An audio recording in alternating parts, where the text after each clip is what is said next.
Now let us discuss about the project structure in detail. If you look at on the left hand side wall, we have a resource manager, we have project, we have favorites, we have build variants, and we have structure. So of all the options that we have on the wall, project is an important option. If you click on project, you get to see the files related to your own project that you just recently created. As soon as the project is selected, on the pane that gets opened as soon as the project is clicked on, or if it is selected, so in this pane we have got so many options to choose. You have to choose project if you want to visit the actual files that are created. So this is as similar as that of the folder that is created.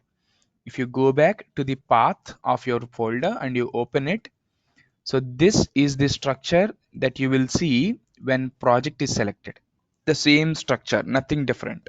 Okay, but this is not the mostly used view of your project.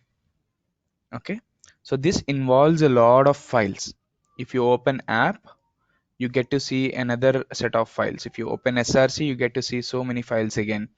If you open main, you get to see java resources and android manifest. If you open java, there is another package. If you open resources, there are a set of folders again, and each folder will have something in it. So it's a deep project structure if you look at it in a project view. Okay, but this is the original structure that we will get as soon as the project is created. Now there is another popular view, which is android view.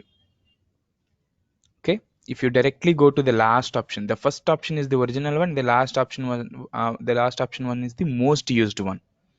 If you click on Android, you'll only be getting a very few set of folders. So what are Gradle scripts? First, let's discuss about Gradle scripts and then we will jump into the app. So Gradle scripts are written in Groovy programming language to ease us in adding the libraries and in maintaining the entire project. So this is related to the build system. For Gradle build system, you just have to give the dependency link and everything will be taken care of by the build system. So we have got two build files here, build.gradle for app and build.gradle for project. We will mostly be visiting build.gradle file of our module or app to add the dependencies. But if you want to modify the project on a whole, you will be going to build.gradle file. Okay, so this is all about the configuration of your app. If you go jump into settings.gradle, you get to manage the project name and the root folders of about it. If you jump into gradle.properties, you get to manage the RAM space that you allocate.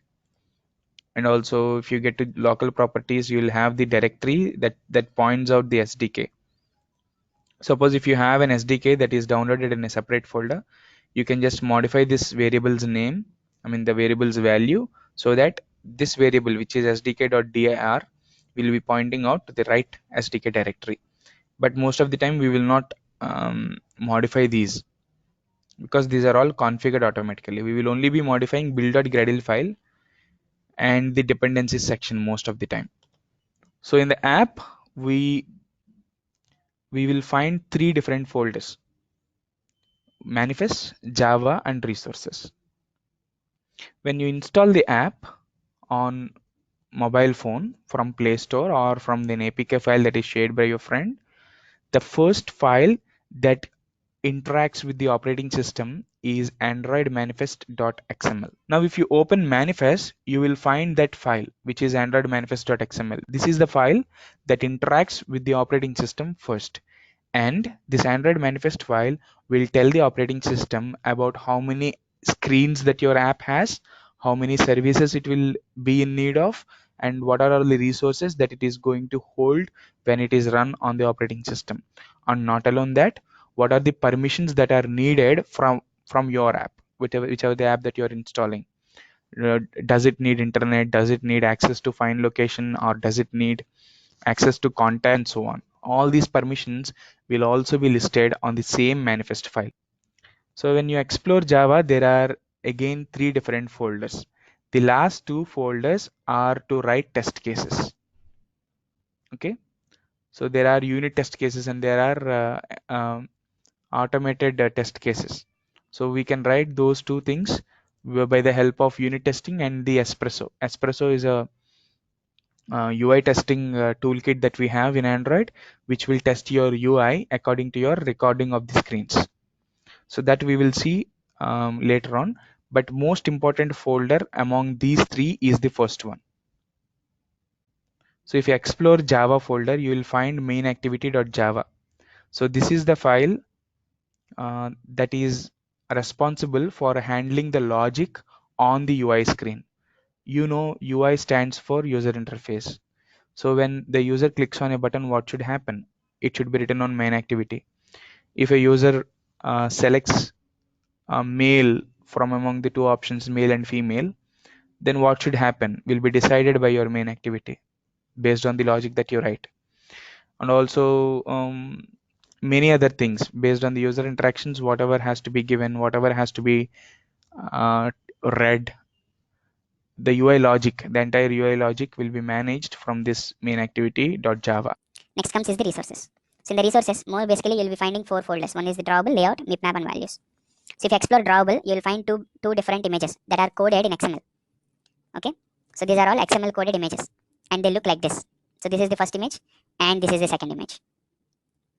So if your project is going to use more number of images, let us say if your project needs 10 images to be used over and over again in the same project, then you are supposed to place all those 10 images inside this drawable folder. So drawable folder is typically present here to hold all the image resources for our project. These image resources can be of any type. They can be of JPEG, they can be of PNG, they can be of XML formats also. So you may ask me, sir, how do we write XML images?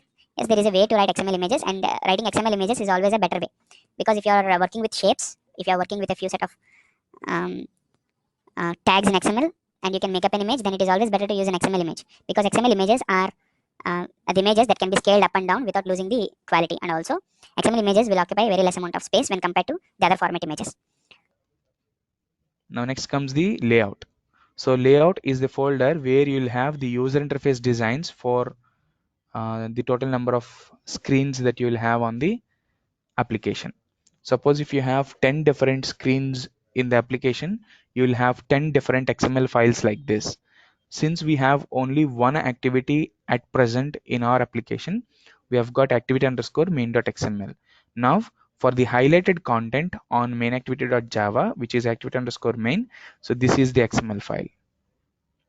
Okay, so this XML file, if you open this, you'll be opening it in this mode by default, right? As soon as you double click on activity underscore main.xml, you will be opening the design of your screen.